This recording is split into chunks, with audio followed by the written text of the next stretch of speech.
my brother said, Reesa, my brother said hi.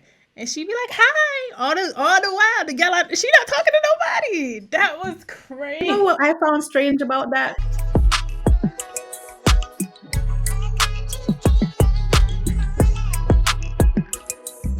Hey, conscious crew. I am your host, Sia, the conscious creative therapist, and I am here with my goodie, my friend, Mariah. She's a licensed therapist, and I just want her to say a couple words. Tell the crew out there about you.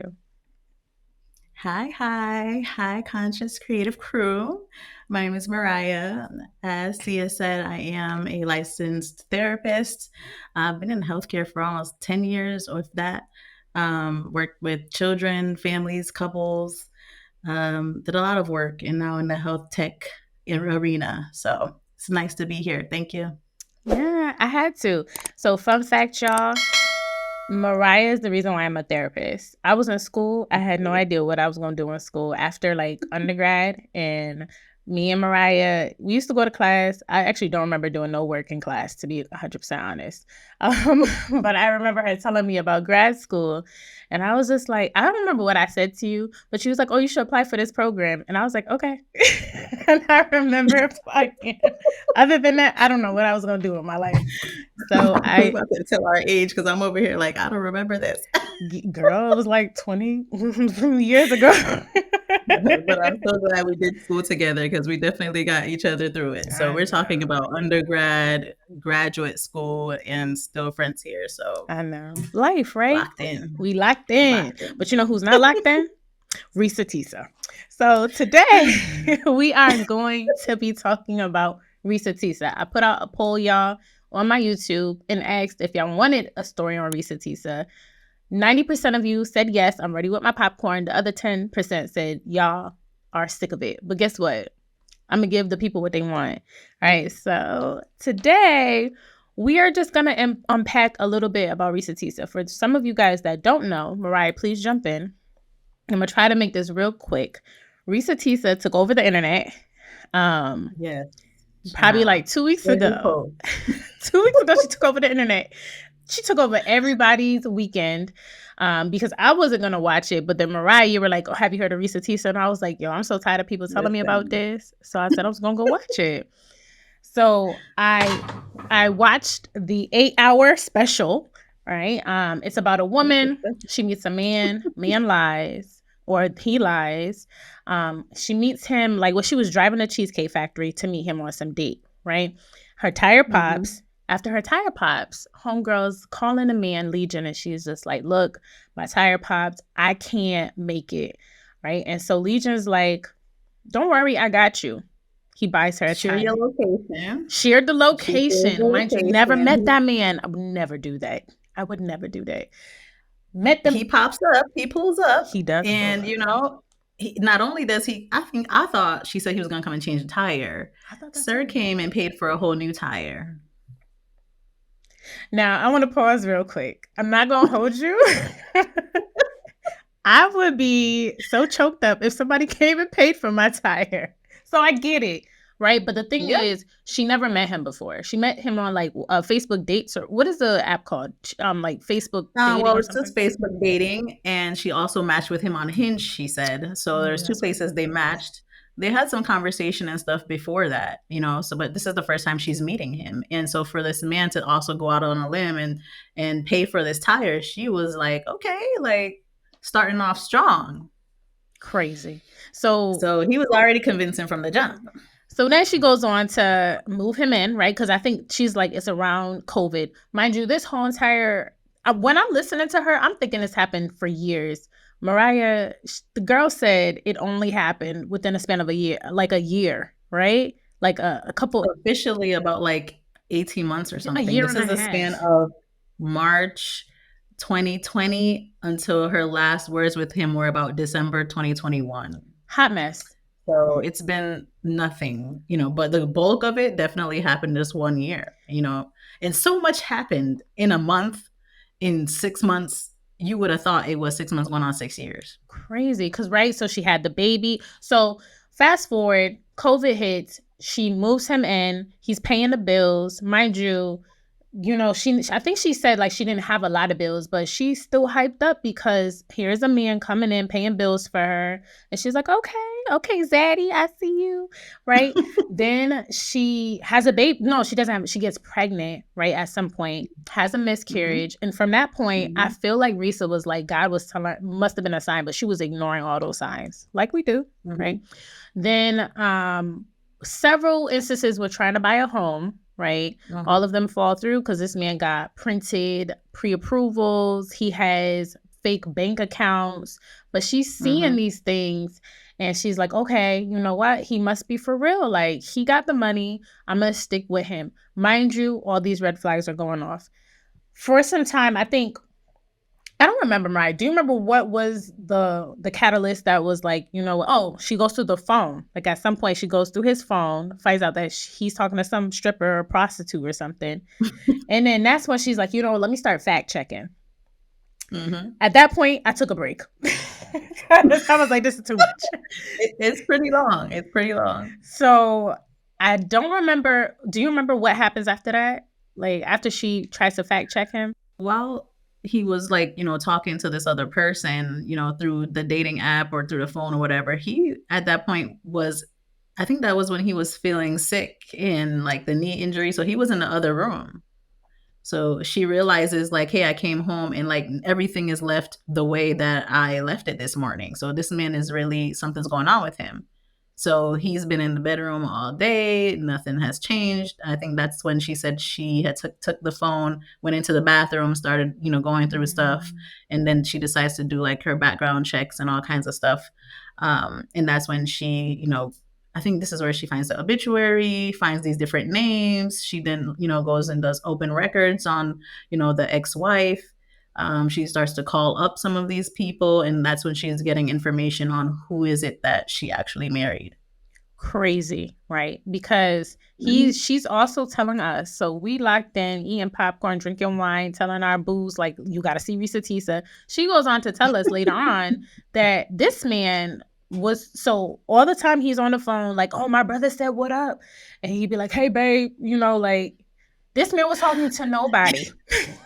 Like, oh, my brother said, oh, Reesa, my brother said hi.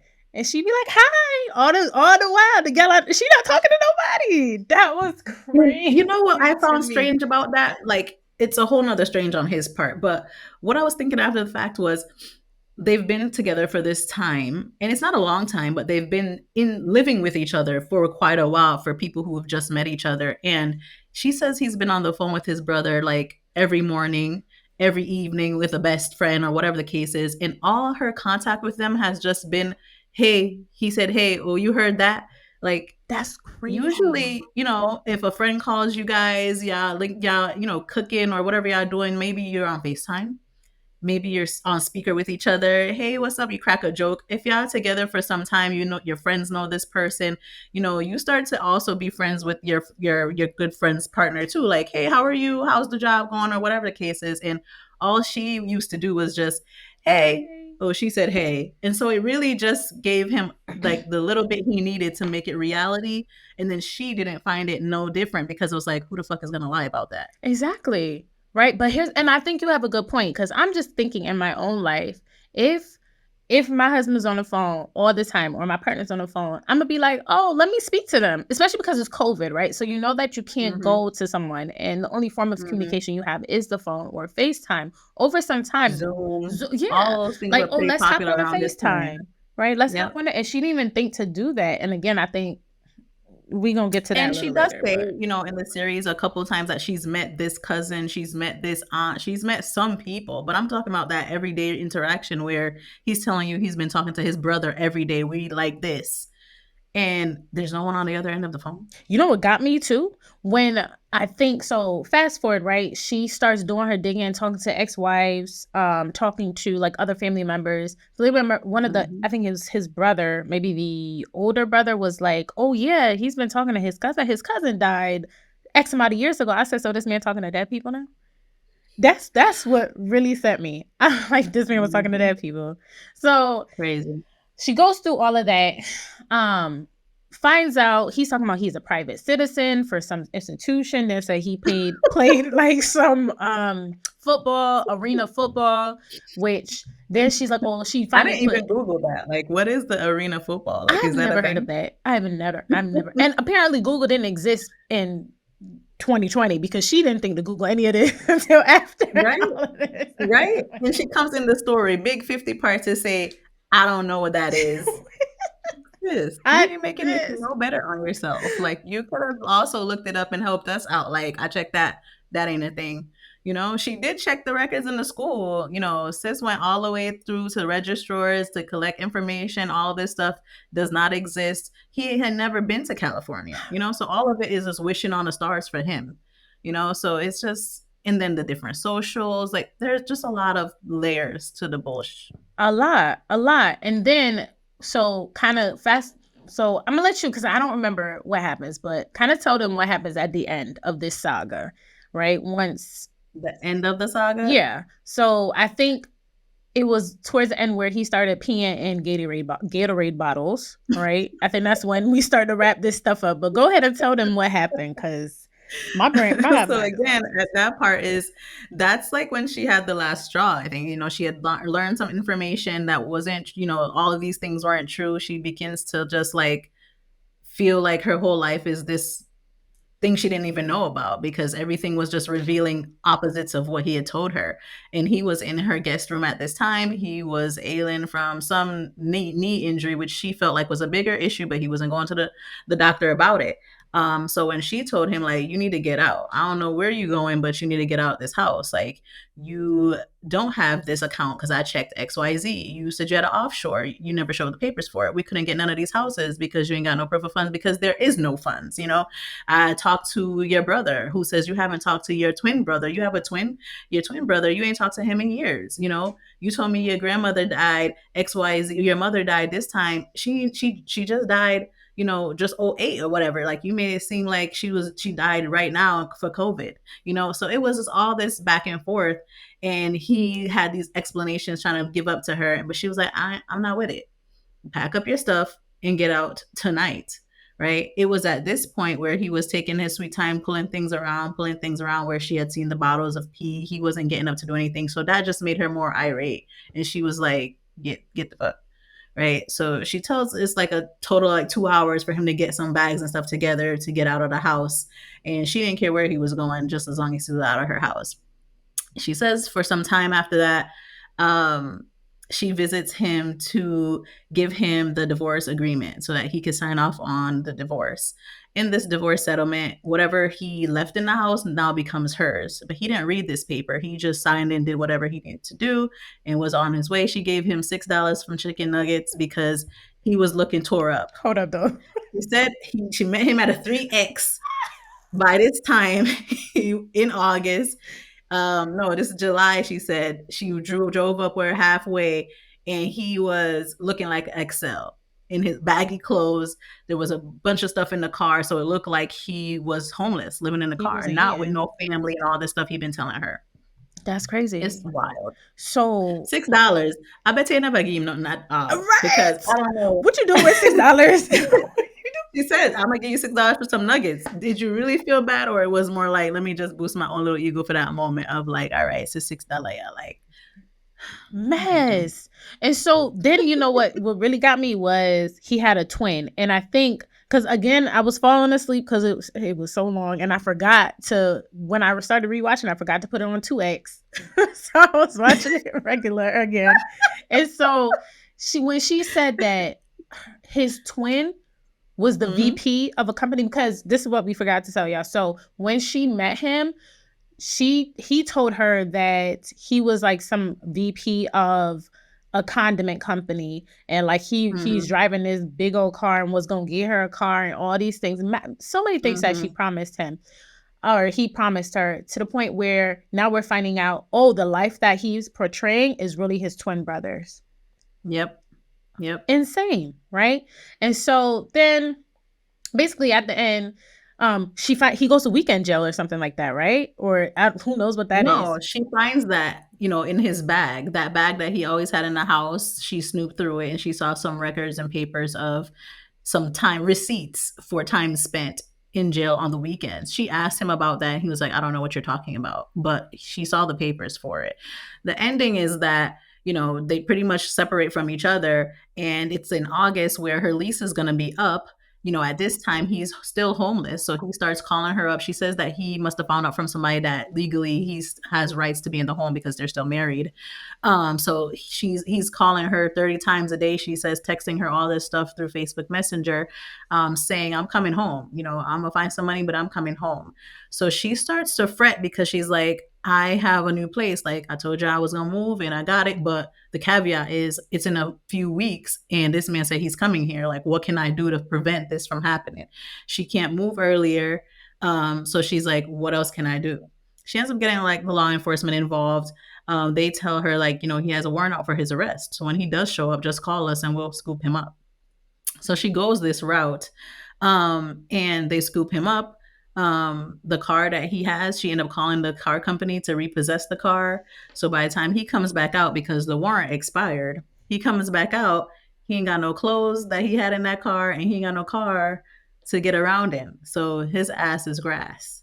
And she's able to move into her other apartment like the night before, and I think she crashed with her aunt like the night before and then was able to move in right that morning, get the stuff moved out before he could come out, to go to the house. So it ends with like, that's the last time that she saw him. And then I think he started calling her job. She said, or maybe around like the end of the year, calling her job, trying to find her, wanting to speak with her to get his stuff. And, he had called the job when she was out. She had COVID. So she sends a message to her friend to tell him, like, don't be calling here no more. I don't have anything for you. Like, I don't want anything to do with you. Like, let this be the last time I hear from you. And he was like, I won't bother you anymore. And so that was the last time she heard from him, was December 2021. Until now, right? Until now. I don't know if she's released any parts about just between 2021 and now the top of 2024 being able to come to a place where she could tell this story, because in the intro she talks about how this is difficult for her to bring up. Even rehashing it has been overwhelming for her. Throughout the time of the series, she has talked about how hard it's been. But I'm curious. I don't know if it's because we have that mental health background, but I am curious to know, like, what things have she done and gone through between those 3 years to be able to say, hey, like, I have now found the courage to share this experience, because she wants it to impact just at least one person. What is the work that she had to do to be able to say, like, let me come out and tell this story because it's wild and I can't believe it happened to me? It's funny that you said it, because I went back and watched it was like one of the very first videos, or maybe it was one of the last. It was either the first or the last. And she does say that even when she's telling the story, she can still feel the impacts, which kind of tells me she still has a lot of work to do, right? So we know what she went to is that's traumatic. Actually, she had several traumatic things happen to her, right? Yep. From, first of all, having a miscarriage, traumatic. Finding out that your partner is lying to you, traumatic. Finding out your partner's a criminal, traumatic. Like, all these things are piling up, and she's kind of left to herself to deal with it, because I remember her saying, I don't really tell people my business, right? And so it makes me think, like, okay, so Reesa, did you go get professional help at any point? And I can't speculate. Maybe she's put something out where she's like, she hasn't seen a therapist. And I'm not saying therapists are the only people that can help. However, when someone undergoes something like that, that trauma lives in your body for quite some time, right? And for her to even retell this story can reopen wounds, right? So it's really good for you to even ask, like, what work has she done to even come on the, Beyonce's internet and start telling everybody what's going on. Now, I think there was a clip where she, I don't know if it's in the part series or just on her TikTok that she's mentioned, like, therapy has gotten me through, or something like that. So I'm going to say maybe she has had it. But I was, even just beside the therapeutic work, I was just wondering of, like, what has been happening to her once she moved into her own place, the ending of August, and then between August and 2000 and in December 2021, she hadn't had any contact really with him, and then she ends up the end of the year with COVID. So it's like, what was that like? She brings up that she started over, right? She did not want to have anything that reminded her of him in the new home. So she scratched just everything off, sold whatever, donated whatever. It was a clean slate for her. And even though it was this clean slate of, spending here, refurbishing here, doing all this stuff, mentally, it's like, were you excited? Like a new, fresh life? Like, 6 months later, did I start to go, dabble into dating or whatever? Or was I like really in a dark hole for the next year? What, it's just curious to know like what it took to get her to this point, because I'm imagining that's a lot. It is. And she also did say she doesn't trust anybody. I remember her saying that. Like after this whole thing, she says, unless I already know you, I don't trust you. Which kind of Yeah, she tells said, I'm me, not going on no dating sites. yeah, She says that she still believes in love, but it's definitely going to be a hard thing for her to just like believe the things that she's hearing. And that's like, sad to her, because it's like you want to give somebody the benefit of the doubt. You want to be happy in the things that you're hearing. But right. when you live out something like that, because it's not like he lied just about big, big things, even minute things he lied about, which really F's up your trust with somebody, because you're just like, what was the reason? What was the need for that? She says multiple times in the series, a pathological liar doesn't have a reason, so then you're just sitting there fucked up like, then I don't understand. Then I Right. don't know. Then what am I supposed to do? Because why would you? Why would you do that to me? She concludes that I know he didn't love me. I know he didn't like me because he watched me get excited about things he knew that he would never give me. Right? It's like pulling me all the way to this point, and then the climax, and then it's like, psych. I didn't get the car I wanted. We going through all these houses for what? He wasn't gonna get me the house. Like, why put me through all of that?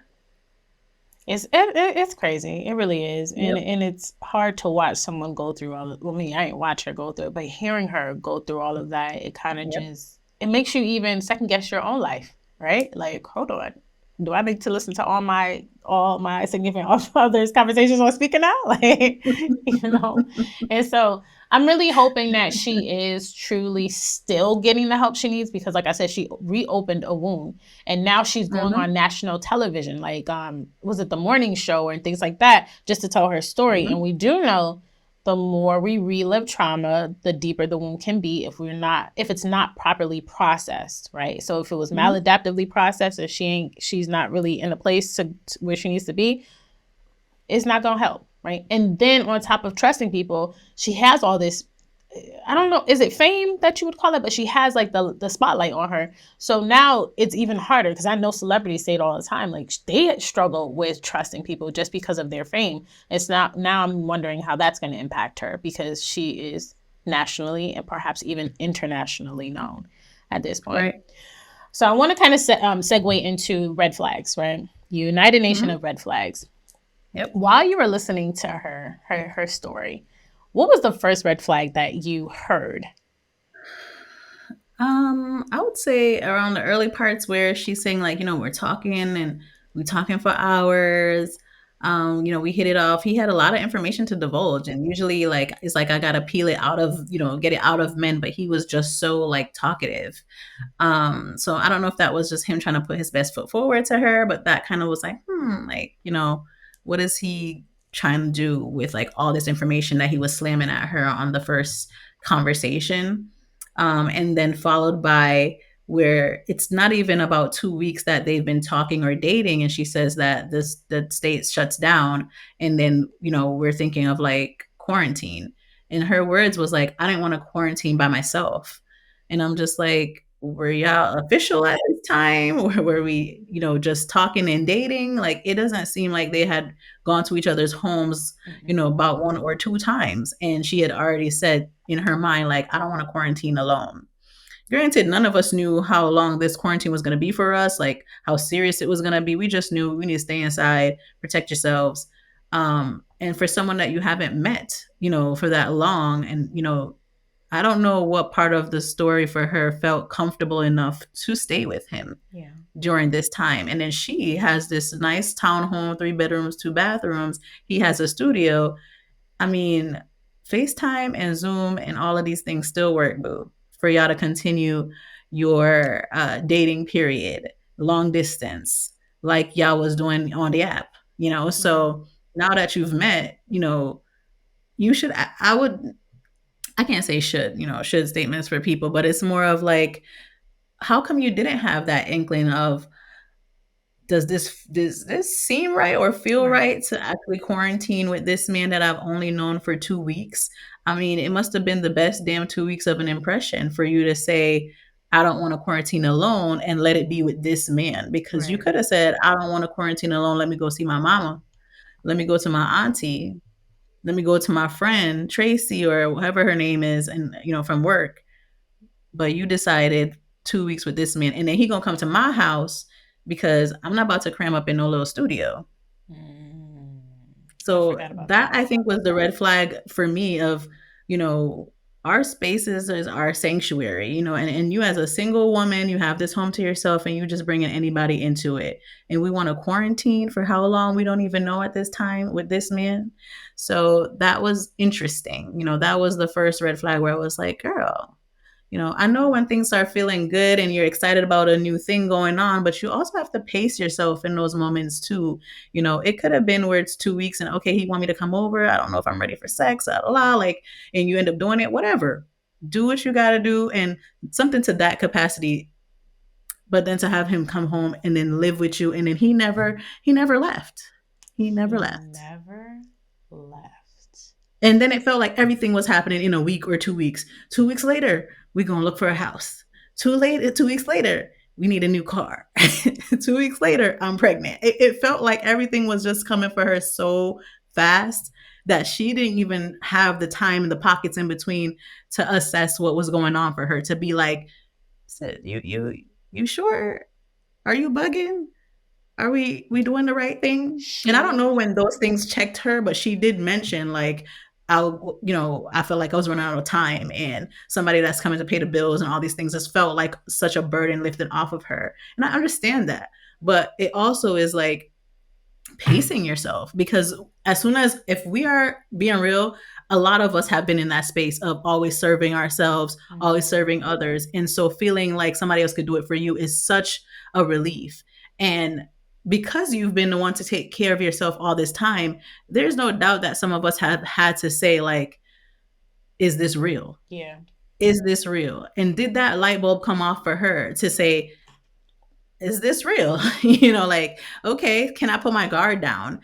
Okay, like, are we going too fast? Are we pacing ourselves? Because if we've been so independent and you're getting the permission to like calm those, break those walls, you want to make sure. So I'm like, how many times did she question herself before she put the gas and go and everything and was like, okay, we could do this? Because I think if she had given herself those periods of, check the transitions, she would have realized like maybe I'm stepping into that one too soon, or like what are we even doing here? Like I think she took playing house to like the nth Mhm. degree real fast. And I would have liked to hear more of her story, like her dating history. And I don't know if she shares like her previous dating history prior to Leisure, but I'm just really wondering how much did she show up as a server? Like you said, like, She did mention that. She just mentioned that simple thing of like always having to be the one to do things for others. mhm. And I would have liked to hear the day to day in their relationship. That's what I was like. Maybe it's the detailed person in me, the therapist in me. But when she brought up the story, sometimes she would go to like fast forward to the end of the month, blah, blah. I'm like, yeah, but what what was happened it in like living with between? him? Yeah. Yeah, in the day to day, you slept together, how was he as a partner, did y'all what did y'all talk about? Like when y'all had the argument and then did y'all end up going back to bed together, did y'all resolve that? What was that like? So I know she probably did that for the sake of time, going to event to event to event, but in between that, I'm wondering if telling those bits of how the day to day was with him would have made us feel like a little more of, I could see why she was believing that. I could see why she took that for face value, right? Because she brings up, oh, I heard him on the phone and I saw him sign this thing right in front of me, but where did he send it to? And Yeah. what happened after that? And every day he gets up 6 something in the morning and then he comes back 3:30 on that, like this time clock. Like you ain't never asked what's going on. He shows up to your job. Have you ever gone to his job and surprised him with nothing or picked him up or brought him lunch?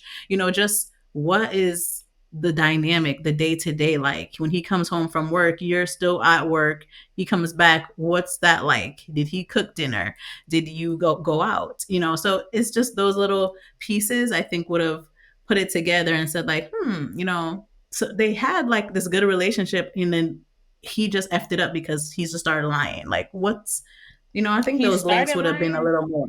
I think he was lying from it. So He been from to the her. He started initial, lying, but he been lying. but the thing is from the initial, so the biggest red flag I realized was when he was on both dating apps. And if I remember correctly, she said one of One his is a different name name. was different. That's a red Mm-hmm. flag for me. And I understand She keeping, said it was a nickname and the full name, the real name. if you say so. If you say so. Like putting all the pieces together, that's a red flag. But a lot of people talking about Legion. I feel like for her, she definitely has some things going on, right? Because to just readily move a man into your space, like you said, it's supposed to be your sanctuary. It's your Mm-hmm. security. So she was Mm-hmm. so open enough to have someone she barely knows become her security in her Mm-hmm. home. And that's scary, Mm-hmm. right? Because that also helps me understand, like, okay, well, what's going on in your head? Is it that you don't feel secure on your own? Like, I can understand wanting a man. I can understand wanting to be with someone, but this is a stranger. Mm-hmm. So it'd be totally different if they were talking for some time, right? But it was Mm-hmm. a stranger.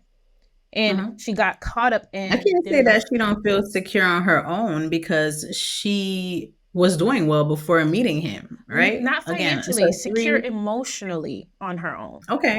right? Yeah.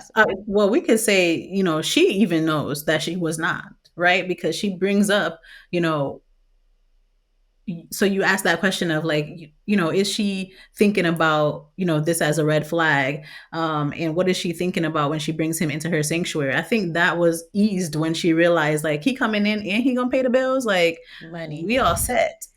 So it was like if he could feed my needs, those materialistic things, the finances, then it was also making sure that I was emotionally together, right? We knew that she was in this time of dating, so it looks like she was in need of a partner, of love, of someone taking care of her.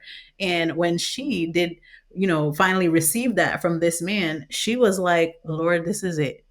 Was This is this, it. so this goes back to your fact. What did the day-to-day look like? Was he feeding her emotionally? I can understand wanting security financially. Okay, I don't have to pay some of my bills anymore. But on a day-to-day, like you said, where are they having in-depth conversations? Oh, did he tell her she was beautiful? Like, what did that look like? Mm, We right. don't have any idea. And I wouldn't want to assume like, okay, it was happening, but how many people do you know that are in relationships where they're secure financially, but emotionally they're being starved, or even vice versa, Mm-hmm. secure Mm-hmm. emotionally, but financially they're being starved. And so it's Mm-hmm. those are some of the questions that I would have loved to ask her, right? Yeah. Or to just to gain a little bit more insight. But red flags are red flags, regardless, right? It's just it depends on how you want to interpret it, Right. and if you want to act on it, right? Mm-hmm.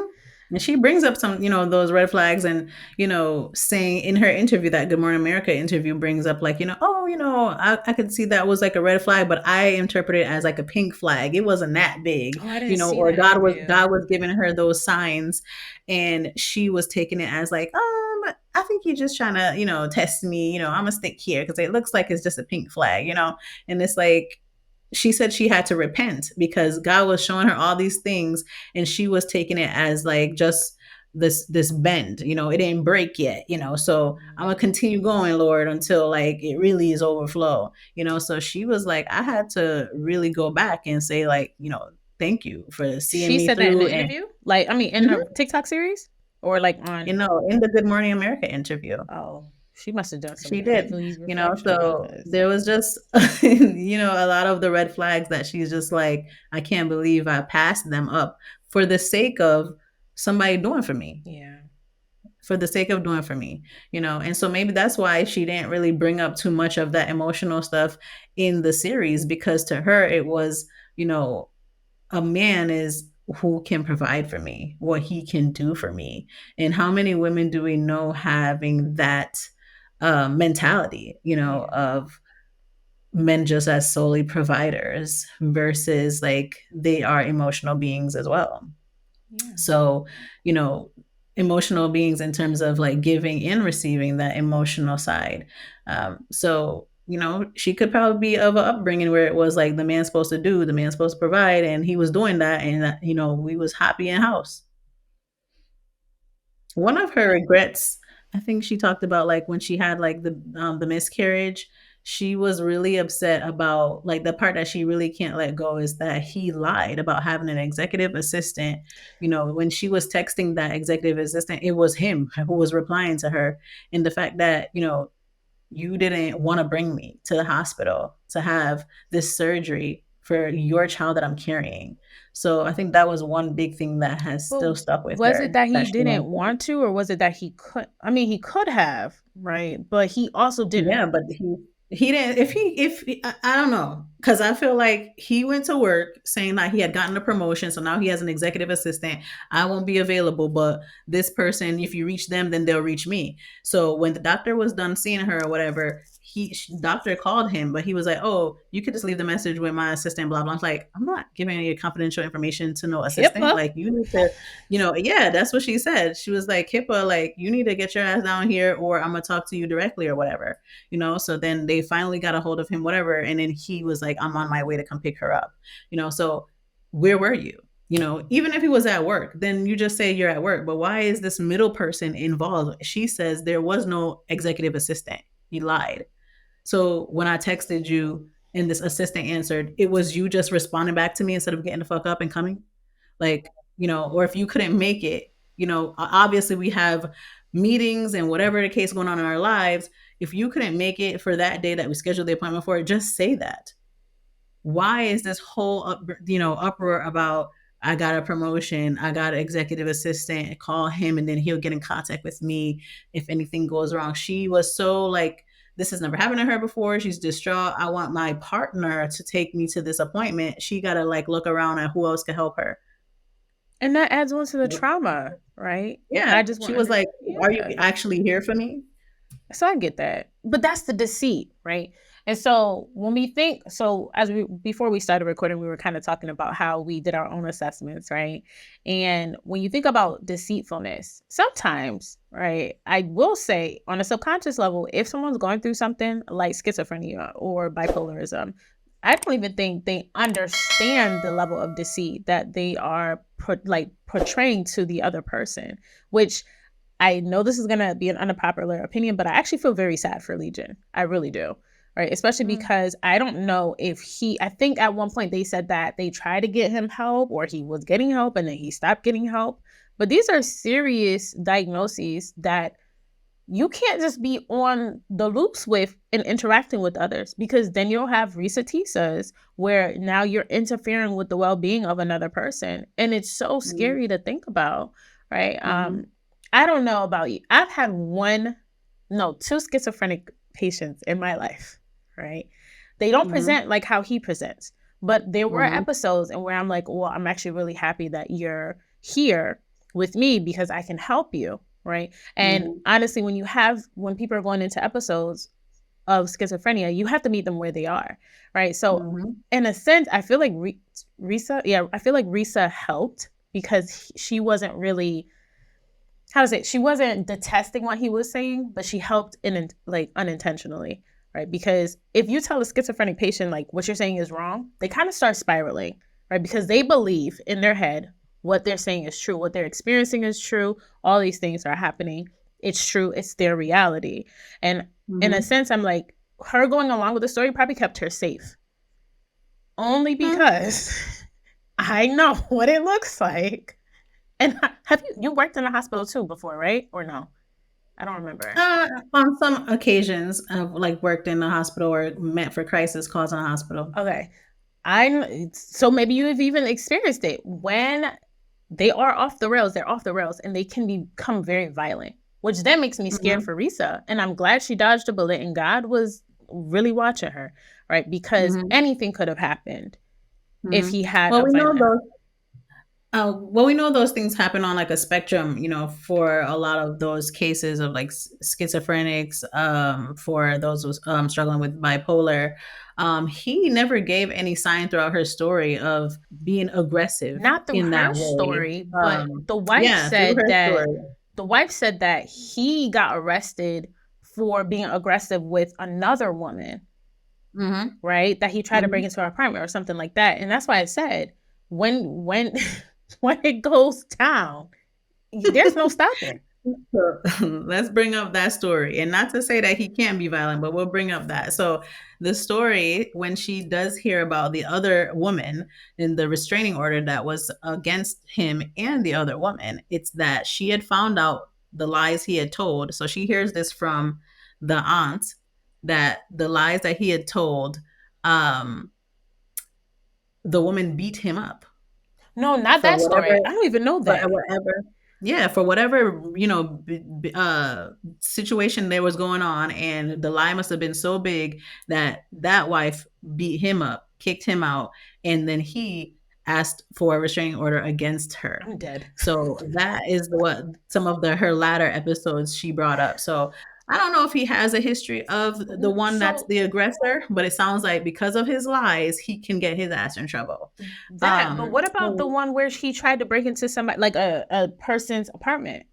Do you remember that? Yes. So that one was the criminal charge where he was impersonating an officer. So he was impersonating an officer, probably going in there to get some stuff. I don't know if he knew the woman. The woman didn't seem to know him, but he picked the right one because she was an officer. She was off duty. So she called and was like, "Who is this? Someone's in the house, XYZ." And that's how he got in trouble for that.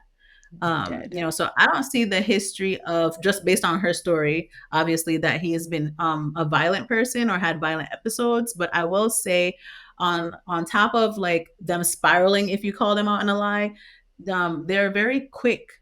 Some of them are smart, intelligent, in the sense of, I have a backup to that. Because And it's he their did. reality. But that's the thing. Yeah, Because he it's did have backups to when she did start to question certain things, he would just right off the bat say, "Oh, who are you talking about? Like so and so, da da da." Like, and so it made her believe it because he had a comeback, so and the comeback made sense.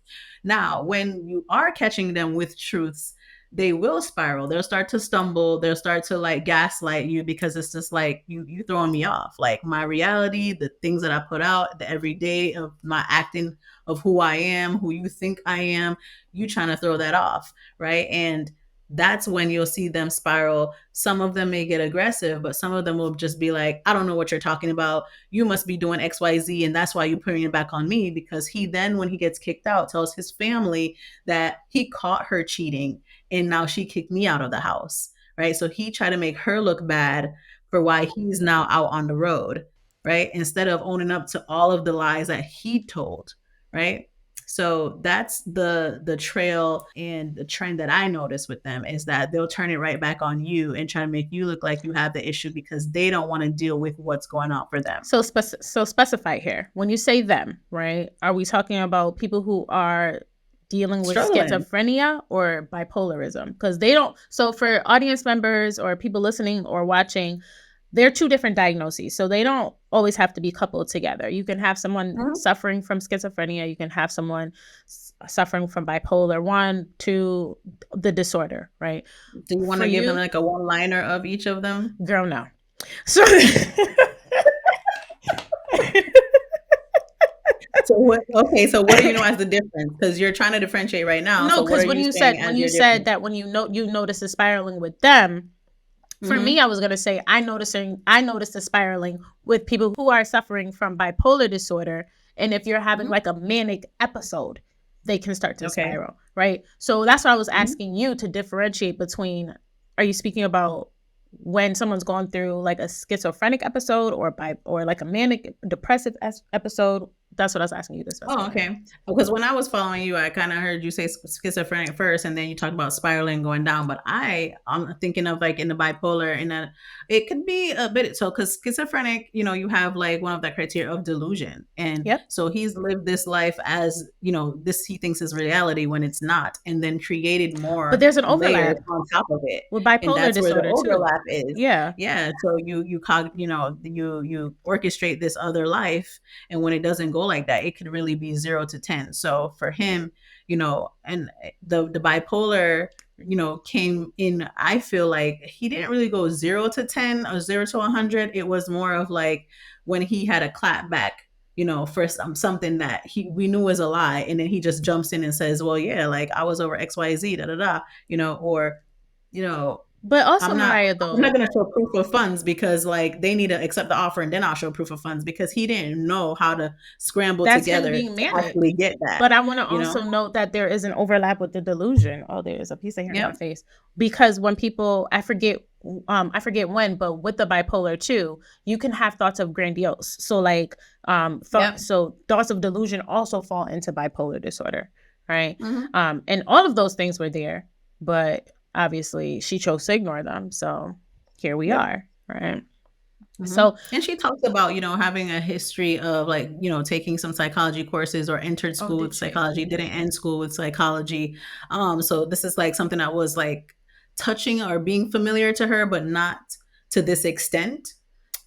She doesn't name these diagnoses, so it seems like she's not so familiar with them. She does use the words pathological liar. Yeah, That is not a diagnosis, but it is a it's a common label, term. so she talks about that. She talks about the difference between like compulsive liar and pathological liar. She doesn't learn, or we also don't learn about the bipolar and schizophrenia until she's talking to, I believe it's one of the brothers. The older brother calls her and says, I just want to make it clear, like, it's not like our family and our parents didn't care for him and try to get him the help. Mm. Like, he's been diagnosed with bipolar and schizophrenia from as a child, in the younger years, and they try to get him all the help. He's seen tons of therapists. He's seen tons of like, professionals and gone on medication. He just stopped the medication. And that's just been life, ever since. So when I heard that, I was like, at least someone like called out, the description of it, Yeah. because while I was watching the series, I was like, this man is just like reeking of, the bipolar or schizophrenia or something. I was like ready to go find my DSM, because I was like, I gotta how make much of it sure. does he have? What's the Because criteria? the criteria was hitting, and I was just thinking about all those different things. And, a part of our conversation today is just like relationship dynamics and how this affects us, and, red flags, and, what are some things that we've had stand out, or, any of this has been personal to us. And it feels like many women have probably experienced some of this, and we just didn't know like it really exists Yeah. until it happened to you. Yeah. And then sometimes when it So happens, it's too late, right? Especially if I don't you're know. It can be too late for a lot of people, right? I'm really glad the story had, happened how it happened for her, where she was not in any like physical danger from him. Like, she ended up coming up on top by being able to leave, start afresh, really put that behind her, to whatever extent that is. 'Cause obviously she probably had to do the work to kind of really be in a place to sit with this thing. But he ain't chasing her. It doesn't sound like he's still, contacting her, things like that. But you have also some women who have not made it out of situations like this. So I think, like she said, this was really to touch at least one person to look out for the signs or understand like your worth, in that you don't have to be worried about no timeline and deadlines mm, for when you want to establish certain things in your life, whether that's to get married, have a home in a nice neighborhood, have children, all of that will come in due time, instead of you forcing it to happen with whoever, because you'll never know who that person is. you don't. But will also say too late on the spectrum of the distress is already there. The emotional damage Mhm. has happened for her, right? So I feel like she got out a little too late in terms of, man, I didn't salvage my emotional being, For sure. right? A lot of people watching that could see different times where she could have been like, Oh, hello, right. when you kicking him out. Right. So I mean, but that, like I said, I'm glad that she put the story out there. I'm very sad that it did occur for her. I don't know about you. Do you know much about attachment styles? Yeah.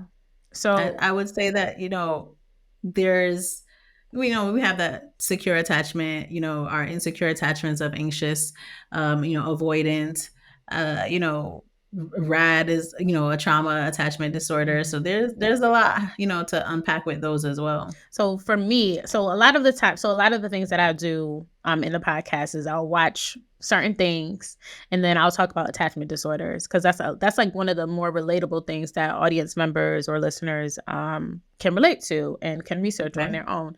And for me, I feel like I saw a lot of the dismissive avoidant attachment with Reesa, right? Okay. Where she avoided a lot of things, she dismissed a lot of things out of fear of rejection. And we do know that when people are dismissive, avoidant, they won't address things out of fear of, if I don't say something, then I can still keep my peace, right? And we Mhm. go back to like childhood, right? Dismissive Mhm. avoidant can happen when you might have a parent who sees a child crying, like if you're crying, sees a child crying, ignores the child, right? But will later acknowledge it, but it's too late because they didn't get the emotional security within the time period. And I feel like now it transcends into adulthood where she's living that out. She saw these things. When homegirl got the notification like, oh, the house was under contract, but not by us, by some other couple, she avoided Mhm. that. She dismissed it, right? Because I think in her hearts of hearts, you know that if I said something, I'm going to be emotionally tattered. So I know the way for me to find peace is to ignore that. And I want people listening to really understand, and I'm always keep saying this, if y'all want to understand your attachment style, there's a great book on Amazon. I linked it in the show notes. It's also linked in the description if you're watching. Read it, understand it.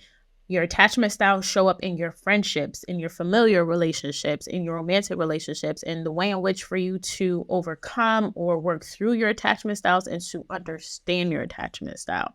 So I did want to kind Mhm. of just point that out. And if you saw anything Yeah. else, And um, yeah, I want to sort of challenge that and also add to it in the sense of, um, she did go looking. She was like, I don't know what told me to go and look on the house because she was starting to Jesus. have that feeling that this is another house going through. What's the problem? She went back and looked and it was under contract. And she was like, how is this under contract? What does that mean? She tried to play it down like, what does that even mean? Like, the house is under contract, but we didn't get it. So what's the problem?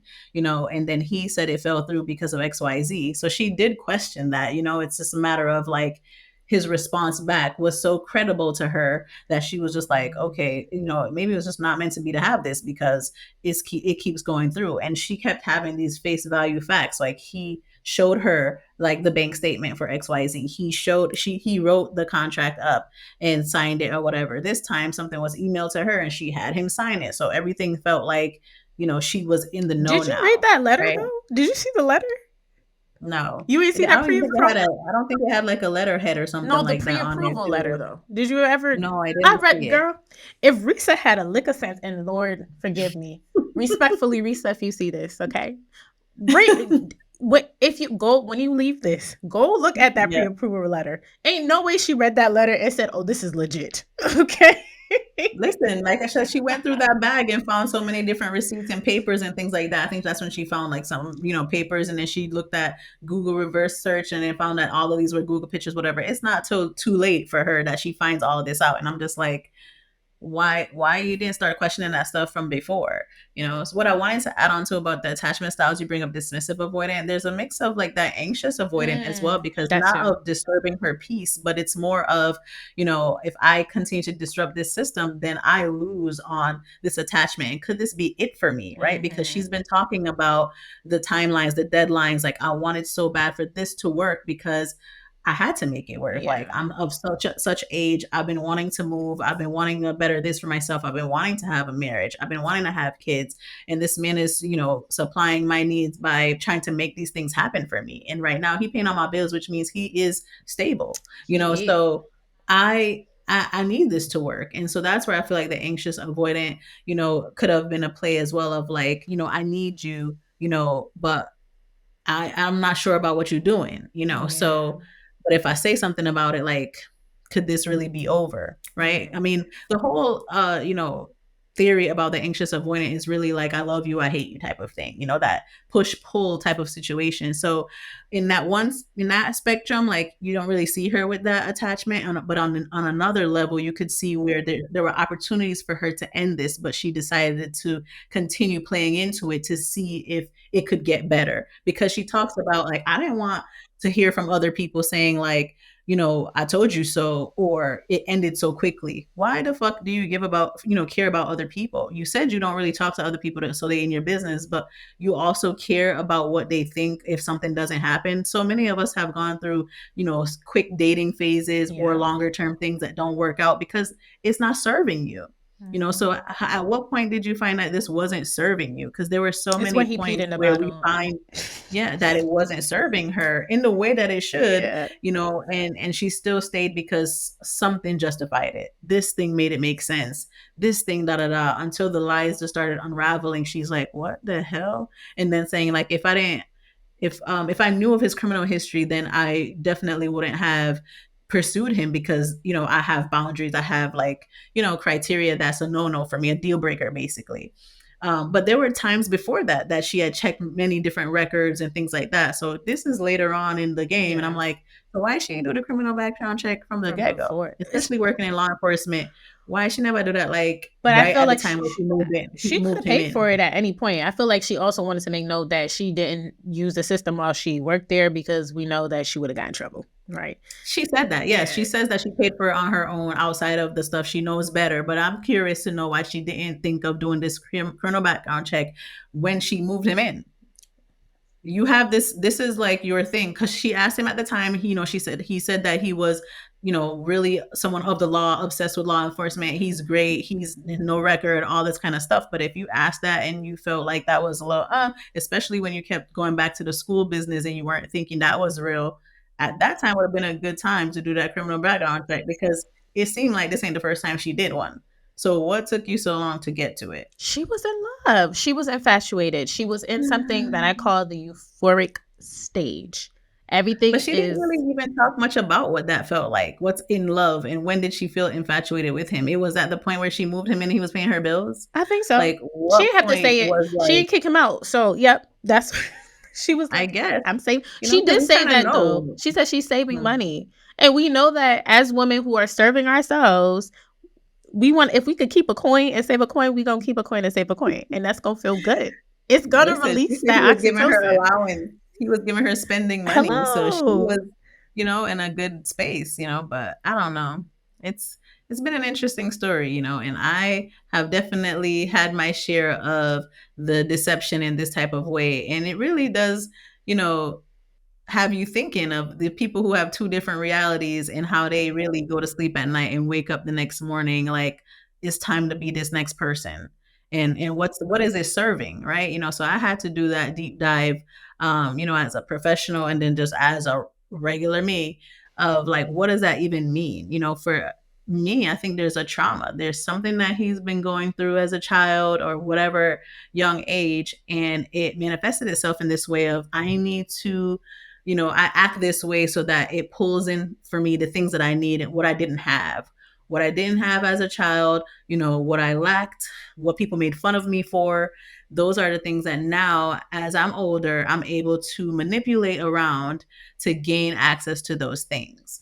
Right. So whether you were bullied for the way you dressed or how you looked, whether you were physically abused, sexually abused, whatever it is, now he comes back and manifests himself as someone who's well dressed. You ain't gonna see me not stepping out looking great because people used to make fun of me. Now I'm gonna show off like I'm all that, right? Yeah. I need to boast about the job that I have because I'm just the greatest, studious person ever. I went to this school. I was a big shot arena person. I was making checks. That's why I got the money you see. And then she sees the checking account with $9,600. So she's like, so he must got money. He ain't showing me the offshore, but $9,600 is more than my $100 that I got in here. So I'm gonna start believing him. So it's really those things. And once he gives you enough for you to realize it's the real thing, that's like a takeoff for them. They just keep going with it. It works. And then to add on to that too, some kind of childhood trauma, but then also thinking about family history, because we also know some of these things are genetic, right? You carry the gene, it gets passed down, right? So just kind of keeping that in mind. As we wrap, which she brings up though, she brings that up with the that call that the brother comes in and says like family try to help him out, none of the family have expressed that they have this in their family, so yes, it could be genetic, but she doesn't bring that up, right? A lot of the family are like, we have cut him off, we're done with him because he lies too much, he's doing all this, he steals, he's whatever. It's almost like they didn't even know him and they don't know how to help him at this point because he keeps on just like turning their hand. But can't you have you can have recessive genes, right? So somebody could have been a carrier, right? Bringing it down. And Could then, be. yeah. And then, so on top of all of those, right? So we're compounding environmental and then biological. Those things can also happen too.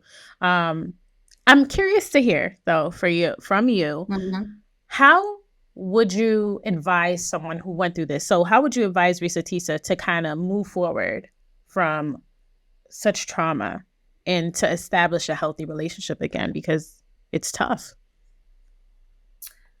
I mean, I think you got to do some internal and realization type of work to like understand like what you went through, like what you allowed to happen to yourself too. So, kind of backtracking to like, where are the points that, I believed and they weren't true.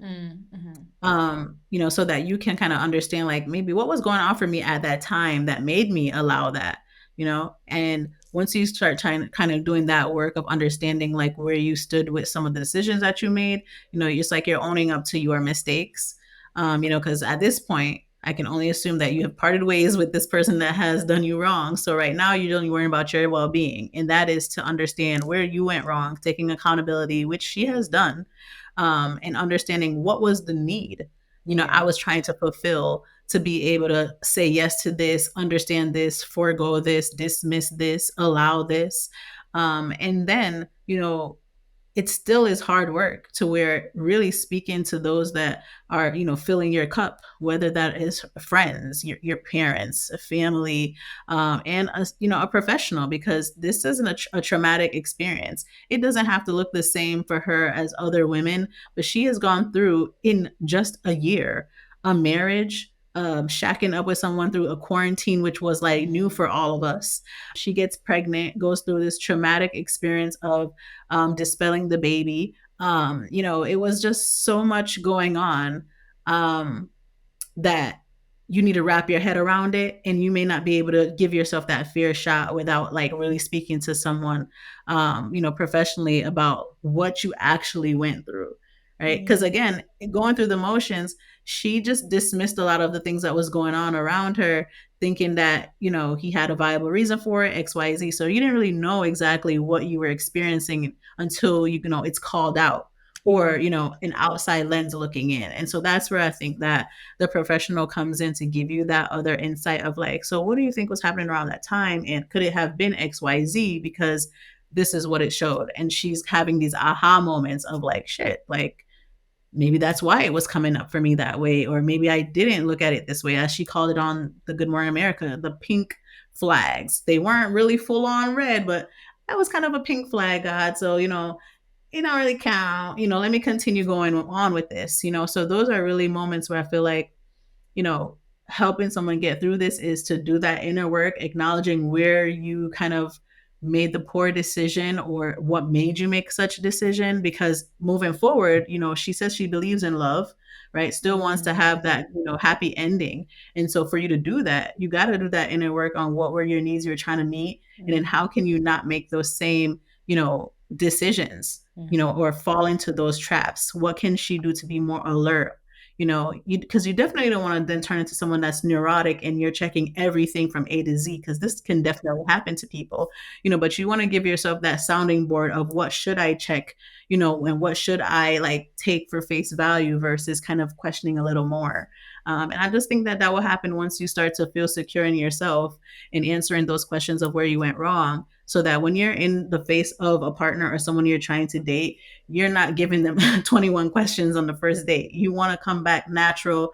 I'm trying to get to know you and really understand who you are without like being like awkward. That's really good. Oh yeah. I agree with you 100%. I mean, 100%. that takes a lot of work though, because I can't tell. Like she immediately already said, "I'm not going on no dating sites. I'm not doing all of this, da da da." So she's already written off like this is how I met him. So this is the absolute thing that I'm gonna avoid. And I feel like if that's a medium of us trying to find partners, it's not going anywhere. And if it worked for you or worked for someone else and before, it's definitely not going anywhere. So if it becomes something that you end up going back on again, you just know now what to add on to your list of how to, weave through the bullshit, So I'm not saying for her to go back on there, but it's also okay. You find somebody in person and they could also disappoint you. So, what is it that you have to do for yourself to engage in those conversations, to intervene in certain situations where it doesn't feel right? You're still going to have to do that work, regardless of it being online or not. And so that's why I'm saying, like, I think the way to get through it is that inner work, questioning yourself, showing yourself that accountability, and seeking that the opinion or the exploration with someone else so that you can feel comfortable moving forward with these interactions, because they'll play out and we're not going to know what to do with it if we're not addressing it. That too. And then you might find yourself in the same pattern if you don't Yep. address it, right? Because we know Right. that we're human and humans love patternistic behaviors, right? And And so, she expressed like in men who is almost like she always did for them, the ones where she had to help someone. She's never been in a relationship where someone was doing for her or that she was learning from them. So if that's like a natural pull that you have to always trying to go for the person that needs help, and you saying you're tired of doing that, then you gotta at least take steps in a different way. So again, when you address the areas you went wrong, taking accountability, and start going to therapy about it, then how can I address these situations? How can I intervene? How can I be on the forefront of that? That's when you'll start to break your habit. 100%. Well, thank you. Is there anything else that you want to add that we haven't really touched on? I don't think so. I would say that this was an interesting ride. I was like, let's talk about it, because it's been on, the trending topics, and I feel like, just giving a little viewpoint from, women, professionals, diagnoses, all of that, and what could be going on for her at the time of all this. So it really has been an interesting discussion. It has. I appreciate you being here. I think it was really Thank timely, you. especially because trauma, a lot of us have experienced trauma, whether it be big T traumas, little T traumas, things that have changed our life forever, or things that change us even in the slightest where our routine switches up because of the distress that still lives in our body. I think it's important Mhm. for us to really note and speak about it. The next episode that y'all see, I'm actually going to be talking about EMDR. And for those of you who don't know, EMDR is a type of trauma therapy that I do. So make sure y'all go ahead and listen to that if it hasn't dropped already. Mariah, do you want to give any socials? Do you want to keep your boundaries and not give socials? I'll keep that up to you, but let me know. Would you like to drop them now? Yeah, the people can find me. I am like, in the works, own podcast, all those different things. So you can find that Instagram as a perspective is a bitch. And you can find me on she is.mariah on Instagram. Okay, girl. Wait, that's your Instagram name? Mm-hmm. Okay, I must be thinking about something else. But don't you have another Instagram name, but it's your name, but not your name? She is.mariah. I know we're editing that out, right? All right, so it's been a pleasure.